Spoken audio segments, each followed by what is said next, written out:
You're slowing down progress with unnecessary concerns, my boss said, sliding the termination notice across his desk. We need people who prioritize deadlines. My name is Wade Connolly.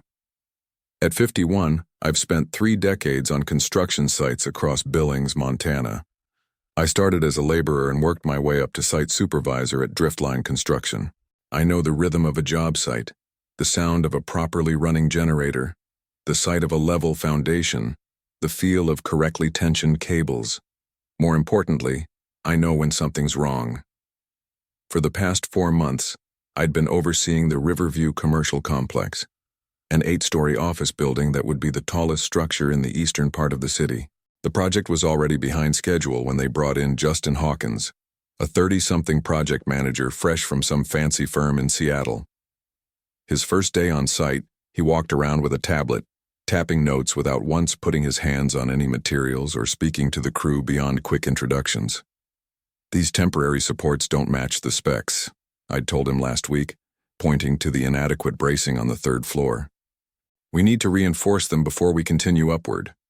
The engineering team signed off on the current arrangement, he'd replied, without looking up from his tablet, moving forward as planned. I'd documented it, like I did with everything. Photos, notes, emails. Some might call it covering my ass. I called it doing my job. Now, sitting in the site trailer, I watched Justin wait for an explosion that wasn't coming. Men like him expected men like me to shout, to throw things, to make a scene when cornered. I simply nodded once and collected my hard hat.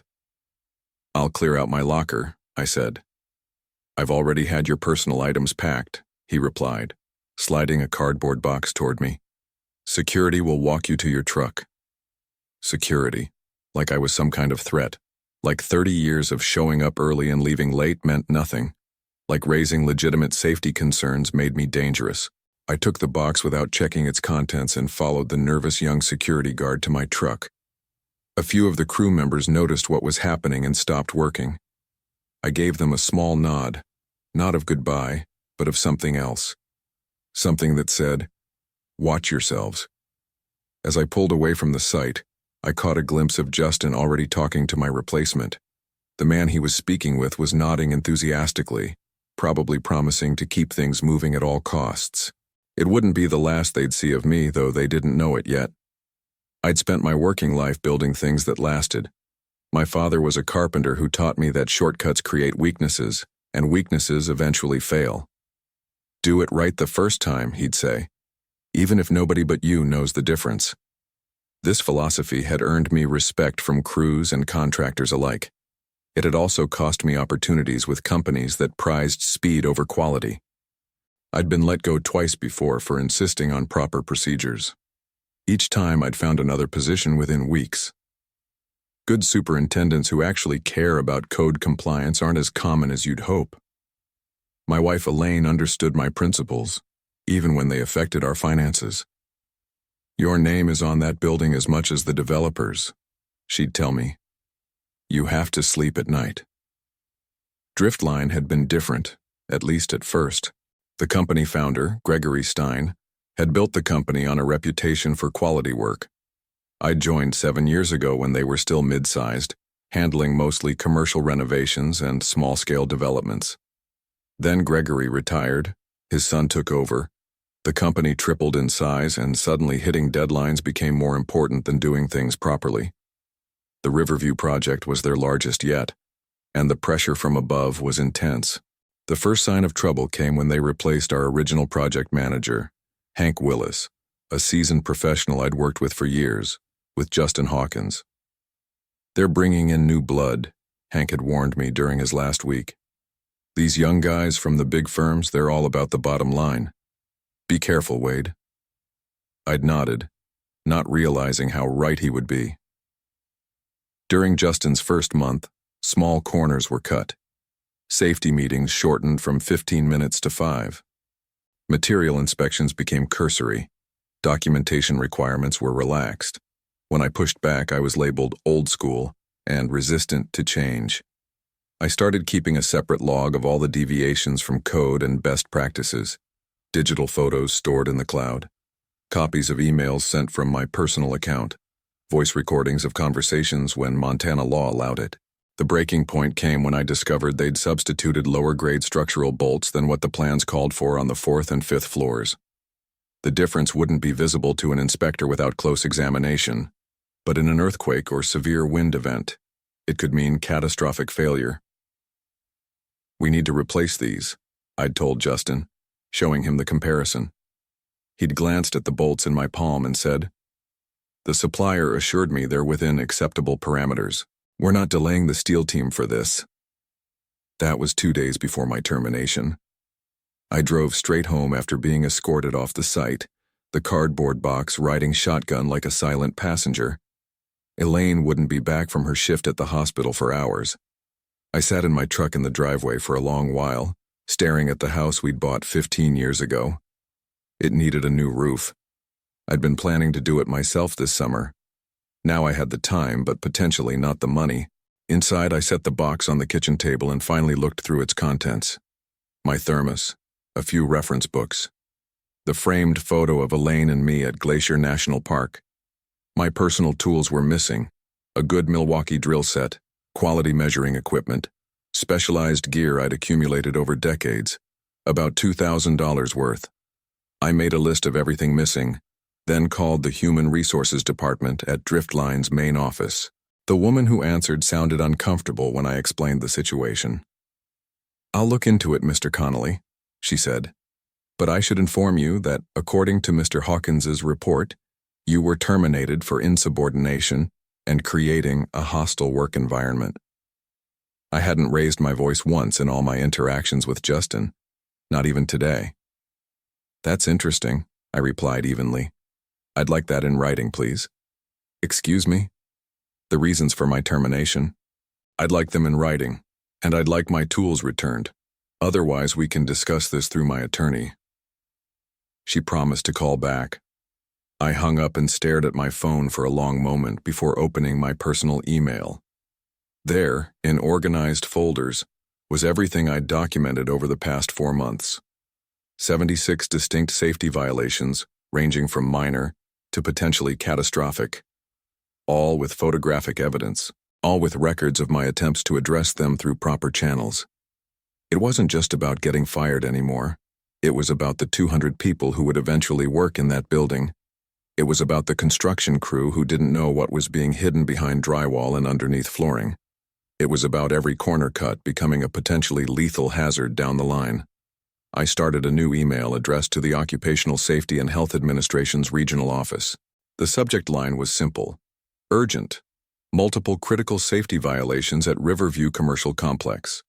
I worked methodically, organizing the violations by category and severity, cross-referencing code requirements, attaching documentation. 4 hours passed. Elaine came home and found me still at the computer. "Wade, what happened?" I told her everything while continuing to type. She stood behind me, her hands resting on my shoulders, reading the screen as I worked. "They're going to fight back," she said quietly. "Let them. You might not get another job in this town." I paused, hands hovering over the keyboard. "Some things matter more than a paycheck." She squeezed my shoulders gently. "I know. That's why I married you." I hit send at 9:47 p.m. Then I started another email to the State Building Inspector's office. The call from Justin came at 7:30 the next morning. "What the hell do you think you're doing, Wade?" His voice was tight, controlled anger. "Good morning, Justin. I just got a call from OSHA saying they've received a complaint about our site. Was that you?" I sat at the kitchen table, coffee mug in hand. I documented legitimate safety concerns, that's all. "You were fired for causing problems, and now you're proving me right." His voice dropped to something almost like reason. "Look, Wade, I understand you're upset, but this vindictive behavior isn't going to help you find another position. In fact, I'm already getting calls from other firms asking about you." The threat was clear: keep pushing and I'd be blackballed. "If the site is up to code, you have nothing to worry about," I replied. He laughed, short and sharp. "We both know inspections can be subjective. One person's violation is another's acceptable variance. But what's not subjective is how the industry views disgruntled employees who try to sabotage projects after being terminated. Is that what happened to my tools? I asked. Sabotage? A pause. What tools? The ones not returned with my personal effects. I've already filed a police report for theft. That wasn't true yet, but his reaction told me everything. You know what? Keep the tools. Consider it severance. But drop this OSHA nonsense before you hurt yourself. Goodbye, Justin. I hung up and immediately called the police department to file that report. They took the information but didn't sound optimistic about recovery. Next, I called 3 construction companies I had relationships with to inquire about openings. 2 didn't return my calls. The third, Elkridge Builders, had the owner's son call me back. I'd like to help you out, Wade, I really would, he said. But we've got a full roster right now, and, well, there's been some talk. What kind of talk? That you're difficult to work with. That you make trouble. He sounded genuinely uncomfortable. Look, I know my dad thinks highly of you, but the industry's tight right now. Maybe try again in a few months when this all blows over. By mid-afternoon, I'd received similar responses from 2 more companies. Word travels fast in construction circles, especially in a city the size of Billings. At 4:15 p.m., my phone rang with an unfamiliar number. It was an attorney representing Driftline Construction. Mr. Connolly, I'm calling to inform you that any further communication from you regarding the Riverview project could be considered defamatory and result in legal action. Are you saying the company would sue me for reporting legitimate safety violations to regulatory authorities? I'm saying that your characterization of standard industry practices as violations appears to be retaliatory in nature, given the timing. Furthermore, you removed confidential project documentation when you left the company, which constitutes theft of intellectual property. I hadn't removed anything. All my documentation had been created on my personal devices and stored in my personal accounts, but they were laying groundwork to discredit me. Send me a formal cease and desist if that's your position, I replied. Otherwise, I have nothing more to say. 3 days later, I received a thick envelope from their law firm. Inside was a cease and desist letter threatening legal action if I continued to malign the company, along with a non-disclosure agreement they reminded me I had signed upon hiring. I hadn't signed any such document, but fighting this would require an attorney I couldn't currently afford. They were trying to bury me before the inspectors even arrived at the site. A week after my termination, I was sitting in a diner downtown when Franklin Weber slid into the booth across from me. Frank had been my electrical foreman on the Riverview project, and we'd worked together on and off for 15 years. This is probably a bad idea, he said, glancing over his shoulder. Probably. I pushed my coffee cup aside. How are things at the site? Crazy. Justin's got everyone working overtime to fix the issues before the OSHA inspection. They've scheduled it for next Monday. I nodded. They're replacing the bolts? And reinforcing the supports you flagged. But here's the thing, Wade. He leaned forward, lowering his voice. It goes deeper than what you saw. They've been falsifying materials documentation for months. Remember those concrete samples that failed the strength test back in February? I remembered. The first pour for the foundation had shown concerning results, but Justin had assured everyone that subsequent tests came back fine. They never retested, Frank continued. They just changed the paperwork. Same with the fire rating on some of the materials. The manufacturer sent a notice about a batch being below spec, but it was buried. My stomach tightened. How do you know this? Donna in purchasing. She's been keeping her own records because she was worried about liability. When she heard you got fired, she came to me. He slid a flash drive across the table. Copies of the original documentation versus what was submitted to the inspectors. I stared at the small black device, not reaching for it immediately. Why are you doing this, Frank? You've got a pension coming in a few years. My son's firm is going to lease 3 floors in that building when it's done. He met my eyes steadily. And I was raised to do what's right, same as you. I picked up the flash drive. They'll figure out where this came from. probably. But I'm old enough not to care much anymore. After Frank left, I walked to the public library and used their computer to review the files. What I found was worse than I'd imagined. The documentation showed systematic fraud, not just shortcuts and oversights, but deliberate falsification of safety testing and material quality. This wasn't just about Justin Hawkins. This went up to corporate level, involving purchasing directors and project executives. The Riverview project had been bid too low to win the contract, and now they were making up the difference by using substandard materials. On my way home, I drove past the construction site. The building had reached 6 stories now, its skeletal frame rising against the Montana sky. I thought about all the people who would work there, unaware of what was hidden in the walls and floors beneath them. When I got home, Elaine was waiting with news of her own. I ran into Vivian Taylor at the hospital today, she said. Vivian was married to a city council member. She mentioned that Driftline made some substantial campaign contributions to the mayor and several council members last year, right before they got fast-tracked approval for the Riverview zoning variance.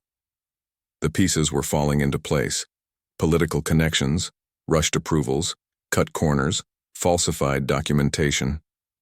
This wasn't just negligence, it was corruption.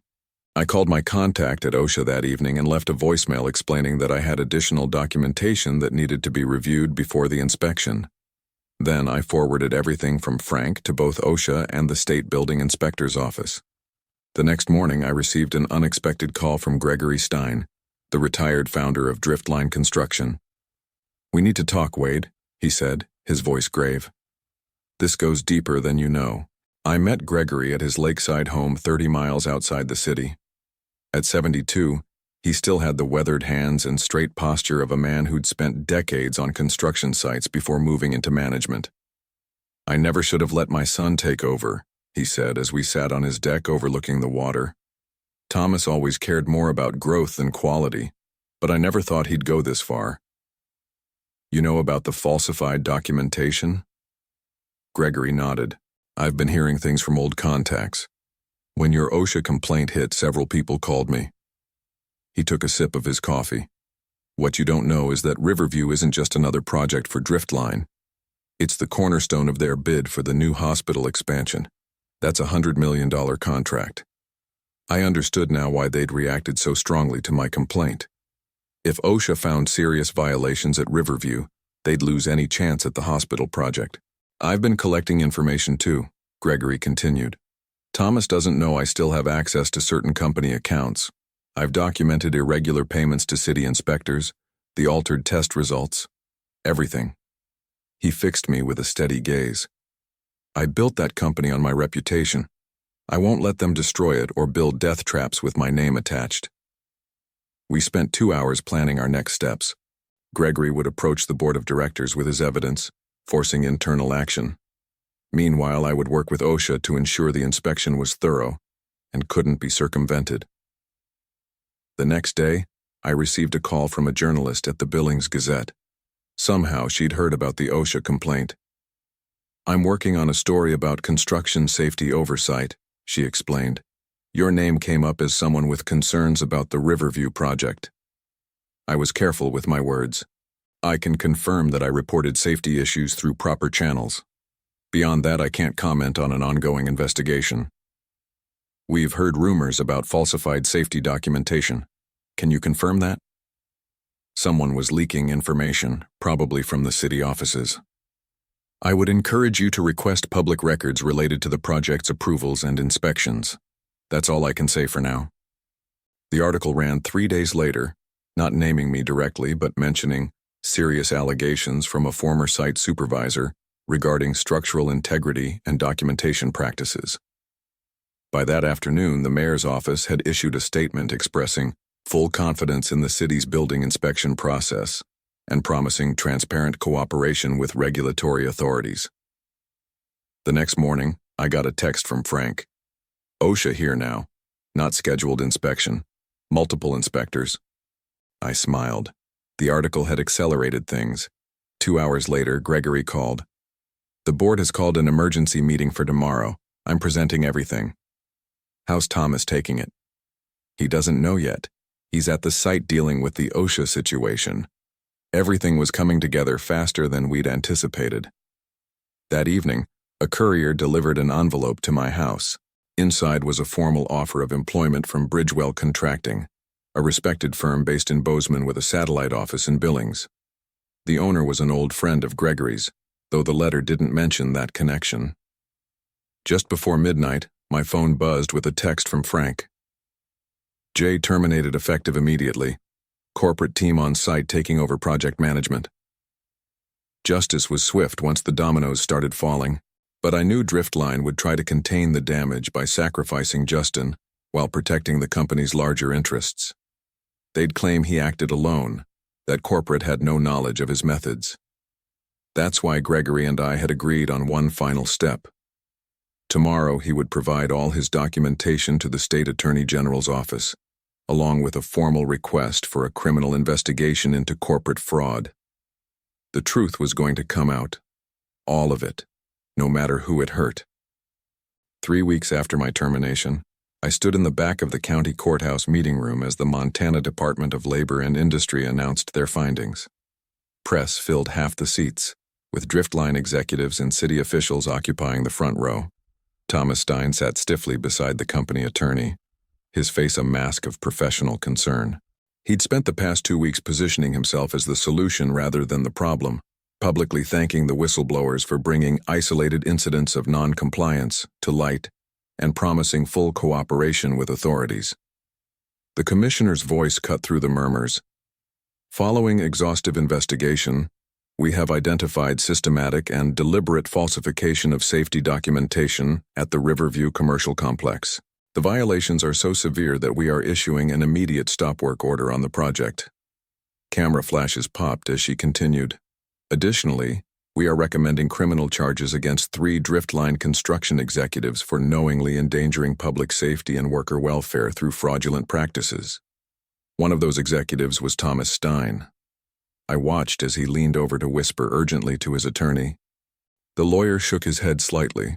There would be no easy escape this time. Gregory stood at my side, his expression solemn but resolved. He'd sacrificed his relationship with his son to do what was right. Neither of us took pleasure in Driftline's public downfall, but we both understood the necessity. The commissioner finished by thanking the whistleblowers whose documentation had been instrumental in preventing what could have been a future tragedy. She didn't name us, but Thomas turned in his seat, scanning the room until his eyes found mine. I held his gaze steadily, neither angry nor triumphant, just a man who had done his job even when it cost him everything. Some principles aren't negotiable. 6 months after the Riverview scandal broke, I stood on the foundation of what would become the new Billings Memorial Hospital East Wing. My hard hat had the Bridgewell Contracting logo now, and my title was Senior Project Manager. The concrete beneath my boots had been poured according to exact specifications, with proper testing and documentation. Every step of the process had been methodical, verified, and done right the first time. The Riverview building had been taken down to its foundation and was being rebuilt by a coalition of local construction firms under intense regulatory scrutiny. Driftline Construction no longer existed. The company had dissolved after criminal indictments and civil lawsuits made it impossible to continue operations. Thomas Stein had taken a plea deal in exchange for testimony against other executives and the city officials who had looked the other way. Gregory had sold his retirement home to help establish a fund for construction workers who had lost jobs in the aftermath. Not everyone had supported my actions.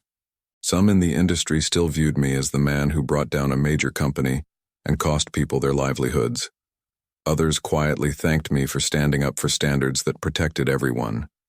Frank Weber was my electrical superintendent now. Donna from purchasing had joined Bridgewell too.